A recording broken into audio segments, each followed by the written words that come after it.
So we are now at the point where Super Mario Party Jamboree has a playable demo at Walmart, Target, Best Buy, and even some GameStops.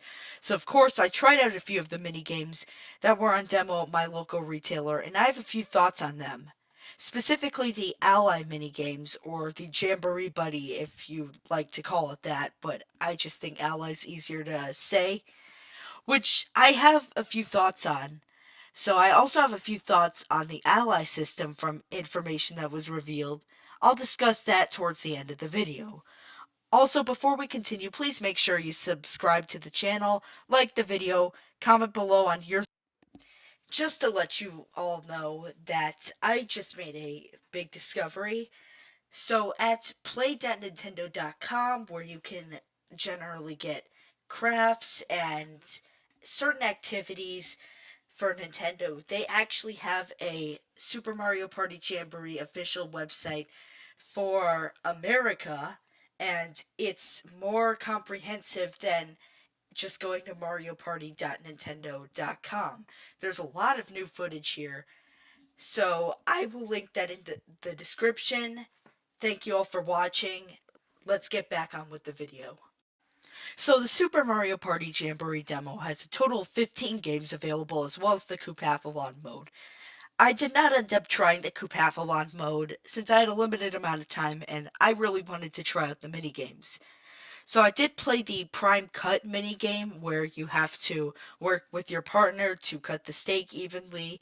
That's the only regular minigame I played, but I really wanted to try out these ally minigames since there were 9 of them on display out of 10. So I ended up playing Mario's Three-Peat, Luigi's Rescue Operation, and Wario's Buzzer Beater. My brother played the Peach's Day Off and Junior's Jauntlet minigames. Yes, that's actually the name, Junior's Jauntlet. I asked him for a description on those two minigames, and I will put it here. Keep in mind that I will only be discussing the ones either me or my brother played, since I don't feel the need to go into all of them, since, just playing like 5 of them already gives you an idea of what the mini games kind of are, the ally mini games, so I don't feel the need to go into the other 4 that were on display. So let's dive into those mini games now. So the first minigame I was able to play is Mario's Three-Peat. Overall, I would say this was the simplest of the ally minigames. This minigame's a simple compilation of 3 of the most popular minigames from previous Mario Party entries. These minigames are Leaf Leap, Bumper Balls, and Shy Guy Says. I feel like these are pretty good choices, although these 3 were all in Mario Party Superstars, so they aren't exactly hot off the press. And they were in their past games as well. So I think that this is probably the least innovative minigame, but I won't complain about having a few returning minigames. It involves some kind of puzzle that lights up, and you must put the puzzles in the right order. I played this part, and I could just not figure out how to solve it. Maybe this is just because I was on a limited time at the store, so I was just trying to do it fast without really thinking about it. But I feel like this minigame is an example of the difficulty of the ally minigames compared to the regular minigames, which barely even are 1 minute most times, but these are several. This minigame Peach's Day Off was, but I also got to have him explain it and his thoughts on it. So I've got a few thoughts on what I think this minigame looks like, and I'll share those now.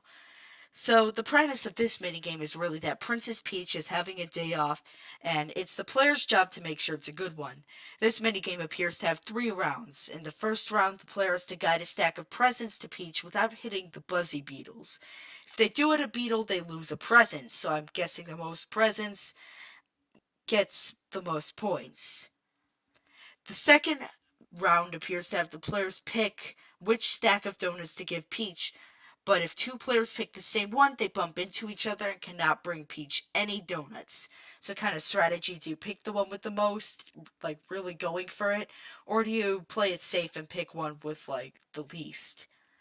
The third round seems to have players picking up gems and putting them in the right bins. This one doesn't seem too interesting, but it looks good overall. I'm excited for this minigame. The next one is Wario's Buzzer Beater. This minigame is not very action-packed, but it is a game-style show where you have to figure out the correct answer, such as which piranha plant is the longest, or which picture of Wario that is spinning around really fast is different. It's pretty simple, but interesting enough. The final one that either of us played was Junior's Jauntlet, and it's definitely more action-packed.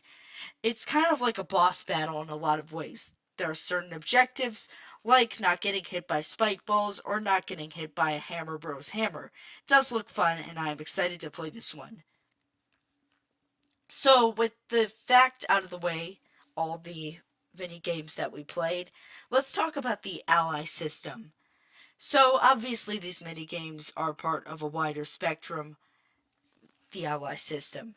These buddies sometimes appear, and if a player gets to them, everybody plays a minigame that correlates with said buddy. It appears that the player who reaches the buddy first gets an advantage in that minigame. After the minigame is done, the person who wins gets that buddy. The buddies stick around for 3 turns, and it seems like the players can steal buddies from other players. I'm not sure how well this is gonna work, but I'm not too sure about it. These allies have a special ability, and they also make double of everything happen, such as doubling the items you can buy at a shop, doubling the amount of stars you can buy, or doubling the effects of red and blue spaces, and even doubling the effects of Bowser spaces to balance everything out. So, those who have played Mario Party before know that this is not the first time that an ally system has been put in place. Super Mario Party, the 2018 entry, and this is going to be the sequel to Super Mario Party, it had an arguably overpowered ally system.